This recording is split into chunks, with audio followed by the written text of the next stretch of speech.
Hello friends, welcome you all. आज हम vision IAS के 7 अगस्त वाले डेली करंट अफेयर्स डिस्कस करेंगे। So let's move to our first article. Marital rape a ground for divorce, ये Kerala high court ने rule किया है अपने जजमेंट में। तो basically Kerala high court in a significant judgement इन्होंने मार्शियल रेप को अपहेल्ड किया है। ऑल्दो ये पेनलाइज नहीं है इंडिया में, फिर भी ये गुड ग्राउंड है टू क्लेम डाइवोर्स। ठीक है, और कोर्ट ने ऑब्जर्व किया है कि जो स्पाउस हैं इन ए मैरिज, इनके चॉइस हैं and that is the choice not to suffer. ये अच्छे से याद रखना है। The court observe that spouse in a marriage has a choice, that is a choice not to suffer, और ये फंडामेंटल है टू द ऑटोनॉमी जो गारंटीड करी जाती है under natural law and the constitution itself. और ये भी बात है कि जो लॉ है वो कंपेल नहीं कर सकती किसी स्पाउस को कि वो सफर करे अगेंस्ट हर विश और her wish by denial of divorce by the court. और ये जो आपका सेक्शन 375 है आईपीसी का, ये एग्जेम्प्ट करता है अनविलिंग सेक्सुअल इंटरकोर्स अगर हस्बैंड एंड वाइफ के बीच होता है over 18 years of age from section 375 definition of rape. तो ये काफी कहीं ना कहीं देख सकते हो डिस्क्रिमिनेटरी प्रोविजन है, दैट्स व्हाई इनकी चर्चाएं होती रहती है ना। तो आप देख सकते हैं यहाँ पर unwilling sexual intercourse between a husband and a wife if the age is over 18 years, तो इसको सेक्शन 375 के डेफिनेशन ऑफ रेप के अंतर्गत नहीं डाला गया है। दस इम्यूनाइजेस सच एक्ट फ्रॉम प्रोसिक्यूशन, इसलिए अगर कोई ऐसा इंसिडेंट होता है तो फिर कोई आरोप ही नहीं लग सकते। और India is one of only 36 country जहां पर मार्शियल रेप लीगल क्राइम नहीं है। 2013 में United nation committee on elimination of discrimination against women, इन्होंने रिकमेंड किया था कि जो इंडियन गवर्नमेंट है उन्हें क्रिमिनलाइज किया जाना चाहिए मार्शियल रेप को। तो ये आप याद रख सकते हो मेंस के लिए। ठीक है, UN committee on elimination of discrimination against women, इन्होंने रिकमेंड किया था कि Indian government should criminalise marital rape. साथ ही साथ जेएस वर्मा कमिटी इन्होंने सेटअप करी गई थी after the nationwide protest जब हुआ था 2012 गैंग रेप केस में, इन्होंने भी ये मार्शियल रेप को बेसिकली पेनलाइज करने की बात कही गई थी।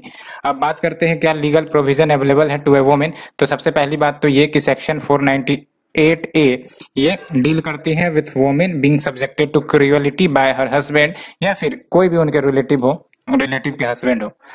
Next is domestic violence act 2005, और ये रिकॉग्नाइज करती है फोर्स्ड सेक्सुअल एक्टिविटी को punishable offence under the Indian law. But magistrate under the law, जो भी मैजिस्ट्रेट होंगे उनको कोई पावर नहीं है to criminalise the act of a man जो रेप कर रही है हिज वाइफ को, neither can the man be sentence. यही बात तो है जिसके कारण इश्यू आ रही है। मार्शियल रेप का मतलब यही होता है without consent. Next is your ministry of petroleum and natural gas launches 6th bid round of open acreage licensing programme OALP। तो देख सकते हो under hydrocarbon exploration and licensing policy, that is your HELP। ये जो आपका OALP है that is open acreage licensing programme mechanism, इसे launch किया गया है so that domestic hydrocarbon production को बूस्ट किया जाएगा। तो बेसिकली OALP कंपनी को ऑप्शन देगा कि वो एक्सप्लोर कर सकते हैं हाइड्रोकार्बन्स के लोकेशन को to select their exploration block खुद से, है ना। तो खुद से वो सर्च कर सकते हैं कि हाँ भाई यहाँ पे मुझे पसंद आ गया और यहाँ पे मैं एक्सप्लोर करूंगा। तो ये अधिकार दे रहा है OALP without waiting for the formal bid round from the government. और इंडिया की जो डोमेस्टिक एनर्जी प्रोडक्शन है वो तो लंबे समय से लो ही है, भारत एनर्जी डेफिशिएंट नेशन है, आपको ही पता है। और जो crude oil and gas production है वो कहीं ना कहीं फेल हुई है, यानी कि डाउनग्रेड हुई है 5.22% and 8.06% respectively in the last financial year. तो देख सकते हो जो प्रोडक्शन है वो भी श्रिंक करी है। एंड बिड राउंड 6 वो एक्सपेक्ट कर रहे हैं कि ये आपका 35,346 स्क्वायर किलोमीटर को एडिशनली एलोकेट करी जाएंगी आपका एक्सप्लोरेशन के लिए। एंड उसके बाद जो टोटल एरिया ऑफ एक्सप्लोरेशन हमारा होगा 191.26 square kilometre under the HELP regime. तो ये जो HELP है that is your hydrocarbon exploration and licensing policy, ये 2016 में अनवील करी गई थी और इसने रिप्लेस किया था न्यू एक्सप्लोरेशन लाइसेंसिंग पॉलिसी को।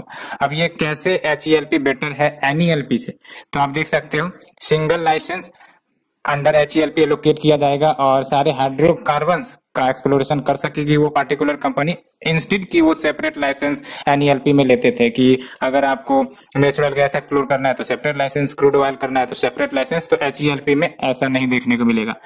एंड रेवेन्यू शेयरिंग मॉडल यहाँ पर देखने को मिलेगा इंस्टेड की प्रॉफिट शेयरिंग, यानी कि जो भी कंपनी होंगी वो पहले क्या करती थी, एक्सप्लोर करती थी और जो भी मुनाफा होता था उनको प्रॉफिट शेयरिंग के माध्यम से एक सर्टेन शेयर मिल जाता था गवर्नमेंट को। लेकिन अब क्या होगा, रेवेन्यू शेयरिंग मॉडल होगा, है ना, यानी कि like partnership type. And pricing and marketing freedom भी अलाउ करी गई है, साथ ही साथ लोअर रॉयल्टी रेट्स, और आप देख सकते हो ये वेरी करता है 2% in ultra deep offshore to 12.5% on land, और no royalty will be taken for the first 7 years in case of deep sea drilling, है ना। तो कहीं रॉयल्टी पर एग्जाम्पशन भी है, कहीं कम है, कहीं ज्यादा है। फॉर एग्जांपल ऑन लैंड पर आपका 12.5% की रॉयल्टी लगेगी। फर्दर कंसेशंस रॉयल्टी रेट्स में दिए जाएंगे for early production along with simplified dispute resolution mechanism, so that अगर किसी प्रकार का dispute between the company and the government आती है तो ये डिस्प्यूट रेजोल्यूशन मैकेनिज्म प्रोवाइड किए जाए, सो दैट ये सोल्यूशन निकाले जा सके। So we have discussed the concept 2, let's move to the concept number 3। Scientist from 4 BRICS countries ये जीनोम सीक्वेंसिंग करेंगी कोविड-19 पैंडेमिक की। तो जो इंडियन साइंटिस्ट है in partnership with scientist from China, Russia and Brazil, ये जीनोम सीक्वेंसिंग SARS-CoV-2 का करेंगे to help trace the genetic mutation, also make projections about the future of its spread using mathematical modeling। और इस research के अंतर्गत supported by department of science and technology, India और Brazil ये assess करेगी distribution of SARS-CoV-2 को environmental sample में, और चाइनीज और रशियन साइंटिस्ट ये रियल टाइम पीसीआर डिटेक्शन करेगी SARS-CoV-2 का in biological material that is national swabs from the patient. ठीक है, तो यहाँ पर चाइनीज भी इन्वॉल्व है इस प्रोजेक्ट में। और जीनोम सीक्वेंसिंग की बात करते हैं तो इसका मतलब वही हुआ कि डिसाइफर किया जाए exact order of base pair. Base pair आपको भी पता है, ये न्यूक्लियस जो होता है, सेल होता है, सेल के अंदर न्यूक्लियस होते हैं, न्यूक्लियस के अंदर भी बहुत सारे कंपोनेंट होते हैं। Ultimately we have the DNA base pair. तो अल्टीमेटली जब हम एग्जैक्ट ऑर्डर निकाल पाते हैं बेस पेयर का तो ये होता है आपका जीनोम सीक्वेंसिंग। और जीनोम की बात करें तो ये ऑर्गेनिज्म का कंप्लीट सेट ऑफ डीएनए होता है, और इसमें सारे क्रोमोसोम्स आ जाएंगे which incorporates DNA and genes भी आ जाएंगे, है ना। तो genes is what, the specific section of DNA. ठीक है, यहाँ पर आप देख सकते हो we have the cell, cell के अंदर न्यूक्लियस होता है, फिर न्यूक्लियस को और माइक्रोस्कोपिक लेवल पर जाएं तो वी हैव क्रोमोसोम, क्रोमोसोम को और ज्यादा माइक्रोस्कोपिक कर जाएं तो we have the DNA, and DNA को और ज्यादा माइक्रोस्कोपिक लेवल पर लेके जाए तो वी हैव द न्यूक्लियोसोम, और न्यूक्लियोसोम को जब और ज्यादा माइक्रोस्कोपिक लेवल पर लेके जाए तो वी हैव जीन।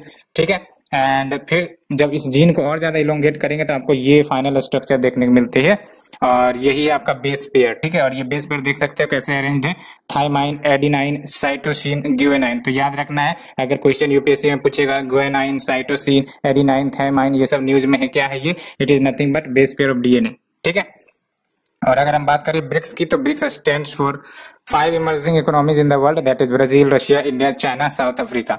एंड इसमें आपका 41% of world population, 24% of world GDP and 16% share in the world trade आपको देखने को मिलते हैं। और इंडिया 13th ब्रिक्स समिट को होस्ट करेगा which marks the 15th anniversary of the grouping. रट लेना है, 13 ब्रिक्स समिट कहाँ होस्ट होने वाली है, इंडिया में, और ये आपका 15th एनिवर्सरी होगा इस ग्रुप को बने हुए। ठीक है, और ये कुछ फैक्ट्स प्रीलिम्स के लिए याद रख सकते हो, 24% of world GDP, 16% share in world trade, and बाकी ये प्रोजेक्ट आपको याद रखना है। ब्रिक्स नेशंस के साइंटिस्ट बेसिकली ये प्रोजेक्ट करेंगे, that is genome sequencing of the कोविड-19। तो इसमें आपका क्या हो गया कि जो आपके इंडिया और ब्राजील है ये असेस करेंगे distribution of SARS-CoV in environmental sample, और जो चाइनीज और रशियन है ये रियल टाइम पीसीआर डिटेक्शन करेंगे in the patients. So we have discussed it, let's move to the next article. China begins naval exercises in South China Sea. तो China फिर से अपनी एक्टिविटीज साउथ चाइना सी में बढ़ा रहा है, बहुत सारे एक्टिविटीज करके। तो क्या क्या एक्टिविटीज की शुरुआत हो गई है, तो देख सकते हो चाइना ने 5 day long naval drill disputed South China Sea में शुरू कर दिया है अमिड द मिलिट्री एक्सरसाइजेज जो कंडक्ट हो ही रही थी अभी यूएस के द्वारा इन द इंडो पैसिफिक। तो चाइना ने भी शुरू कर दिया है, और इंडियन नेवी भी डिप्लॉय कर रही है नेवल टास्क ग्रुप को to the South China Sea, western Pacific and South East Asia. और ऑब्जेक्टिव यही है कि अपने प्रोफाइल को, अपनी अवेलेबिलिटी को, अपने एग्जिस्टेंस को इनहांस करे इन the strategically key sea lanes. And recently India at the 11th East Asia summit इन्होंने जोर भी दिया है कि code of conduct on the South China Sea उसको फॉलो करनी चाहिए एज पर द अनक्लॉज 1982। और अगर हम बात करें साउथ चाइना सी की क्या अहमियत है, सबसे पहली बात तो ये कि स्ट्रेटेजिक लोकेशन है, दैट्स वाई ये इंपॉर्टेंट है कि सी लेन है कम्युनिकेशन के लिए जो एशिया को यूरोप से अफ्रीका से कनेक्ट करता है, तो स्ट्रेटेजिक लोकेशन हो गई। दूसरा नेचुरल रिसोर्स का ये खदान है, रिजर्व है ना, यहाँ पर major reserves of natural gas oil ये सब मिल जाते हैं। और फिर आप देख सकते हो ओएनजीसी विदेश है ना, ये आपका ओवरसीज आर्म है oil and natural gas corporation limited का, और इसका प्रेजेंस भी वियतनाम में भी है। और आप देख सकते हो 45% का स्टेक है, 100% स्टेक इन 2 हाइड्रोकार्बन ब्लॉक। तो एक हाइड्रोकार्बन ब्लॉक में 45% स्टेक है, दूसरे में आपका 100% स्टेक है। एंड इश्यूज जो साउथ चाइना सी के साथ है, तो पहली बात तो टेरिटोरियल कन्फ्लिक्ट किस सेंस में, तो ये सारे जो आपके साउथ चाइना सी में आइलैंड है, फिलीपींस है, ये आपका फिर चाइना है, फिर आपका मलेशिया है ना, वियतनाम है, ये सब इस साउथ चाइना सी को क्लेम करते हैं। चाइना तो पूरा ही साउथ चाइना सी को अपना स्वीकारता है, जबकि ये वियतनाम सब जो हैं, ये सब जो साउथ ईस्ट एशिया वाले जो नेशन है, ये सब अपने अपने हिस्से क्लेम करते हैं जो चाइना नहीं मानने को तैयार है ना। तो ये टेरिटोरियल कन्फ्लिक्ट है। और वायलेशन ऑफ इंटरनेशनल रूल्स दूसरा ये है, जैसे 2016 में चाइना ने रिजेक्ट किया था अनक्लोज आर्बिट्रल ट्रिब्यूनल रूलिंग को, जिसने कहा था, यानी कि इस ट्रिब्यूनल ने कहा था कि चाइना क्लेम नहीं कर सकते अपने हिस्टोरिक राइट्स को to resources in the water, जो ये क्लेम करते रहता है 9 डैश लाइन। तो आपको ये भी याद रखना है कि 9 dash line is associated with South China Sea, जिसमें जो चाइना है, ये सारे जो 9 डैश लाइन के अंतर्गत रीजन आ रहे हैं, आइलैंड आ रहे हैं, ये अपने आप उसे चाइना क्लेम करता है। और ऐसा तो नहीं होगा कि सिर्फ चाइना का ही होगा, तो ये सब जो नेशन है ये भी क्लेम करते हैं कि भाई साहब ये सब तो मेरे भी होंगे। और कुछ इंपॉर्टेंट आइलैंड आपको याद रखने हैं साउथ चाइना सी में, जैसे नटूना आइलैंड है, पार्सल आइलैंड है, स्प्रेटली आइलैंड है, ये सब काफी ज्यादा चर्चे में रही है, इसलिए यहाँ से पूछा जा सकता है।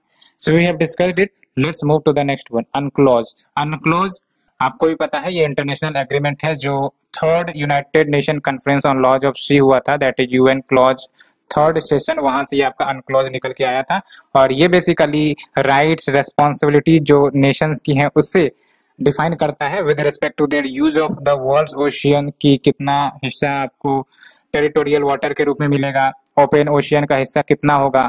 साथ ही साथ गाइडलाइंस इस्टेब्लिश करता है for businesses, environment, management of marine natural resources, तो ये सभी है। और इंडिया ने साइन किया कन्वेंशन इन 1982 एंड रेटिफाई किया है 1995 में। इसे रट लेना, 1982 में साइन किया गया था, लेकिन अप्रोक्स 13 ईयर्स बाद इसे इनेक्ट किया गया था। इनेक्ट मतलब इन्फोर्स किया गया था। So we have discussed unclosed. Let's move to the next article. PM suggests 4-point strategy to achieve $4 billion exports in financial year 2022. तो आप देख सकते हो, ये जो प्राइम मिनिस्टर है, इन्होंने 4 फैक्टर्स को लिस्ट आउट किया है सो दैट एक्सपोर्ट्स को बूस्ट किया जा सके। साथ ही साथ जो स्टॉक होल्डर्स हैं, स्टॉक होल्डर्स यानी कि जो इन एक्सपोर्ट एक्टिविटीज में इन्वॉल्व रहते हैं, उनसे भी आर्ग्यू किया है कि वो 75 नए प्रोडक्ट्स एंड डेस्टिनेशन को आइडेंटिफाई करे to broad the base exports to mark the 75th independence day, है ना। तो 75th इंडिपेंडेंस डे और 75 न्यू प्रोडक्ट एंड डेस्टिनेशंस को आइडेंटिफाई किया जाए। और साथ ही साथ क्या बोली गई है कि जो क्वालिटी कॉम्पिटेंट मैन्युफैक्चरिंग है उसको इंक्रीज किया जाए, सो दैट जो बायर है ऑल ओवर द वर्ल्ड वो अट्रैक्ट हो सके हमारे प्रोडक्ट को लेकर, है ना। क्योंकि एक निगेटिविटी फैली रहती है, खास करके क्वालिटी अच्छी नहीं है, तो इसीलिए हमारा जो एक्सपोर्ट है वो स्लो रहता है, वो इतना ज्यादा खिल नहीं पाता। एंड सेंटर एंड स्टेट्स उनको भी जोर डालनी पड़ेगी to sort out the logistical problem and strengthening the coordination between exporters and government. साथ ही साथ ग्लोबल मार्केट्स को और ज्यादा एक्सपेंड करने की जरूरत है for the Indian products. And अगर हम प्रेजेंट स्टेटस की बात करें तो देख सकते हो इंडिया का जो एक्सपोर्ट है वो अप्रोक्स 20% ऑफ जीडीपी को कंट्रीब्यूट करता है। काफी इंपॉर्टेंट है मीन्स के लिए भी, है ना। एक्सपोर्ट का अहमियत को बताया जा रहा है, याद रखना है आपको। India export constitute 20% of the GDP and diversification necessary है बिकॉज इंडिया की जो एक्सपोर्ट है उसमें सिर्फ सर्टेन प्रोडक्ट्स ही मेजोरिटी में एक्सपोर्ट किए जाते हैं, जैसे पेट्रोलियम प्रोडक्ट्स है, जेम्स एंड ज्वेलरी है, इंजीनियरिंग गुड्स है, फार्मास्यूटिकल्स है, ये सब मेजर शेयर एक्वायर कर लेते हैं हमारे एक्सपोर्ट प्रोडक्ट का। बाकी और जो प्रोडक्ट है वो दबे के दबे रह जाते हैं। Top 3 export destination for India की बात करें तो एक तो आपका यूएसए है, चाइना है, यूएई है। एक्सपोर्ट प्रमोशन स्कीम जो गवर्नमेंट के द्वारा चलाए जा रहे हैं टू प्रमोट द एक्सपोर्ट, तो आप देख सकते हो we have the services export from India scheme SEIS, और ये आपका फॉरेन ट्रेड पॉलिसी के अंतर्गत आती है for increasing the export of services. And we have the remission of duties and taxes on export product, that is your road tap, so that replace किया जाए existing merchandise export को from India scheme for exports of good from India. And we have the trade infrastructure for export scheme, that is TIES, and we have the agriculture export policy 2018। Niryat Bandhu scheme भी है, so that new and potential exporters के पास पहुंचा जा सके और हमारे जो export products है उसको डाइवर्सिफाई किया जा सके। Next is your CESL issues first of its kind tender for procurement of 1 lakh electric 3 vehicles, या ये जो 3 व्हीलर इलेक्ट्रिक व्हीकल्स है ना उसको परचेज करने की बात कही जा रही है। तो जो कन्वर्जेंस एनर्जी सर्विसेज लिमिटेड है, which is a subsidiary of energy efficiency services limited, इन्होंने प्रपोजल इनवाइट किया है for E3W from original equipment manufacturers, so that वो E3W यूज करें म्युनिसिपल सॉलिड वेस्ट कलेक्शन के लिए, फ्राइट लोडर्स के लिए, फूड एंड वैक्सीन ट्रांसपोर्ट के लिए, पैसेंजर ऑटोज के लिए। इससे क्या होगा, डिमांड बढ़ेगा। डिमांड बढ़ने के बाद आपका जो एम्प्लॉयमेंट है वो बढ़ सकते हैं, क्योंकि अभी स्लो डाउन का पीरियड हो रहा है। तो इनडायरेक्टली आप देख सकते हो डिमांड को बूस्ट करने के लिए, है ना, और मैन्युफैक्चरिंग को बूस्ट करने के लिए, एम्प्लॉयमेंट को स्ट्रेंथन करने के लिए ये सब इनिशिएटिव्स लिए जा रहे हैं। और आप देख सकते हो deployment of E3Ws for refrigerated cold storage and vaccine drives, ये कहीं ना कहीं हेल्प कर सकती हैं इंडिया के जो कोविड रिकवरी है उसको ग्रीन एंड इको फ्रेंडली बनाने के लिए, क्योंकि ये सारे इलेक्ट्रिक व्हीकल्स होंगे तो definitely it will consume less fuel. Flash fuel कहने का मतलब यह है कि आपका ग्रीन फ्यूल होगा, है ना, इसमें आपका कोल पेट्रोलियम बर्न नहीं होंगे। Further all E3Ws have to comply with FAME2 scheme, जो भी रिक्वायरमेंट्स है, ठीक है, adoption and faster adoption and manufacturing of electric vehicles in India, इसको कंपाइल करने पड़ेंगे। एंड जब हम बात करते हैं CESL की, तो ये इसे सपोर्ट किया गया है by USAID smart power for advancing reliability and connectivity programme, और ये आपका 3 ईयर बायलैटरल प्रोग्राम है USAID का विथ मिनिस्ट्री ऑफ पावर, और इसके तहत इलेक्ट्रिसिटी डिस्ट्रीब्यूशन यूटिलिटीज को मॉडर्नाइज करे जाएंगे टू इंप्रूव देयर परफॉर्मेंस। और फेम स्कीम की बात करें तो फेम स्कीम आपका 2015 में नोटिफाई करी गई थी under the department of heavy industries, याद रखना है डिपार्टमेंट ऑफ हैवी इंडस्ट्रीज के अंतर्गत, and it is a part of national electricity mobility mission plan 2020 to support the hybrid या electric vehicles market development and manufacturing ecosystem. And phase 2 जो fame का है 2019 से 22, और ये गिवन इसको प्रोवाइड करी गई है 10,000 करोड़ का outlay to generate demand by way of supporting E-बसेस, E3 wheelers, E4 wheeler passenger car. तो ये हमने देखा फेम स्कीम के बारे में, साथ ही साथ और इसके क्या सिग्निफिकेंस है, साथ ही साथ आपको याद रखना है convergence energy services limited subsidiary है एनर्जी एफिशिएंसी सर्विसेज लिमिटेड का, ठीक है।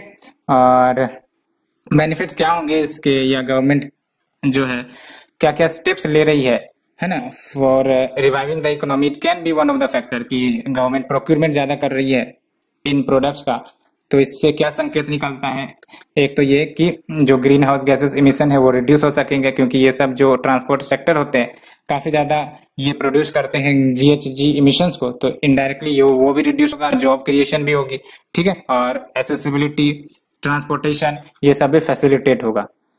सो let's move to the next one, G20 digital ministers meeting. तो देख लो ये जो मीटिंग है ये इटली के द्वारा होस्ट करी गई है, और इस मीटिंग में एक डिक्लेरेशन अडॉप्ट किया गया, that is leveraging digitisation for a resilient, strong and sustainable and inclusive recovery. Prelims के लिए क्या याद रखना है, leveraging digitisation for a resilient, strong, sustainable and inclusive recovery. ये किसका आउटकम है, तो G20 डिजिटल मिनिस्टर्स मीटिंग है ना, और G20 का ही है बेसिकली। और स्टेप्स क्या लिए गए हैं टुवर्ड्स डिजिटाइजेशन इन इंडिया, तो देख लो digital India mission, providing digital identity, Aadhaar कितने को 1.29 बिलियन यूजर्स हो चुके हैं अब, यानी कि 129 करोड़, है ना, opening bank account of 430 million poor people, और डायरेक्ट बेनिफिट ट्रांसफर जैसी सुविधाएं। G20 की बात करें, याद रखना है फॉर्मल नहीं है, इनफॉर्मल ग्रुप है 19 कंट्रीज का, और एक है आपका यूरोपियन यूनियन, तो 19 + 1 20 हो गया आपका। और ये 2/3 ऑफ वर्ल्ड पॉपुलेशन को रिप्रेजेंट करती है, 85% of global gross domestic product को रिप्रेजेंट करती है, इसमें इंडिया भी आ जाता है। Now we have the stagflation. तो स्टैगफ्लेशन की बात करें तो ये न्यूज में इसलिए आई है बिकॉज जो मॉनेटरी पॉलिसी कमेटी है RBI की, इन्होंने डिसाइड करा है कि जो पॉलिसी रेट है वो फिर से अनचेंज रखेंगे, कितना 4%, डिस्पाइट कि इन्फ्लेशन फोरकास्ट में रिवीजन किया गया था, बिकॉज कहीं ना कहीं ये स्टैगफ्लेशन की बात कर रहे हैं, है ना, इसलिए मैं जो है चेंज नहीं कर रहा हूं। तो स्टैगफ्लेशन का लॉजिक देके इन्होंने चेंज नहीं किया है। तो जब हम बात करते हैं स्टैगफ्लेशन की, तो याद रखना stagflation is an economic situation जहां पर इन्फ्लेशन रेट तो हाई है ही है, साथ ही साथ इकोनॉमिक ग्रोथ रेट आपका स्लो है और अनएम्प्लॉयमेंट आपका स्टीडली हाई है। जनरली क्या होता है कि इन्फ्लेशन बढ़ने से एम्प्लॉयमेंट बढ़ते हैं, तभी तो आपका जीडीपी ग्रोथ हो रहा होता है, तभी तो सबके हाथ में पैसे आते हैं, तो जो इन्फ्लेशन है वो बढ़ जाते हैं, प्राइसेस बढ़ जाते हैं। लेकिन यहाँ पर उल्टा हो रहा है, स्टैगफ्लेशन में क्या हो रहा है, आपका इन्फ्लेशन रेट तो हाई है बट इकोनॉमिक ग्रोथ स्लो है, साथ ही साथ अनएम्प्लॉयमेंट भी काफी ज्यादा हाई है। तो ये डिलेमा हो गया ना for the government, since most actions design to lower the inflation. तो ये रेज कर सकते हैं अनएम्प्लॉयमेंट लेवल को, पॉलिसी जो डिजाइन करी गई थी टू डिक्रीज अनएम्प्लॉयमेंट, ये इन्फ्लेशन को वर्सन कर सकते हैं। तो अगर हम बात करें नेक्स्ट वन की, reform and regulatory knowledge base for power sector, तो देख सकते हो ये ई सर्टिफिकेशन प्रोग्राम है जो मिनिस्ट्री ऑफ पावर के द्वारा लॉन्च करी गई to provide regulatory training to the practitioners from diverse background. साथ ही साथ जो रेगुलेटरी डाटा डैशबोर्ड है इसे लॉन्च किया गया और ये आपका ई कंपेंडियम है data containing state wise details of tariff and discom performance का, और ये असिस्ट करेगा benchmarking of the sector's performance over time across the power sector utilities, और ये आइडेंटिफाई करेंगी areas of improvement and both has been developed by IIT Kanpur. ठीक है, now we have the major Dhyanchand.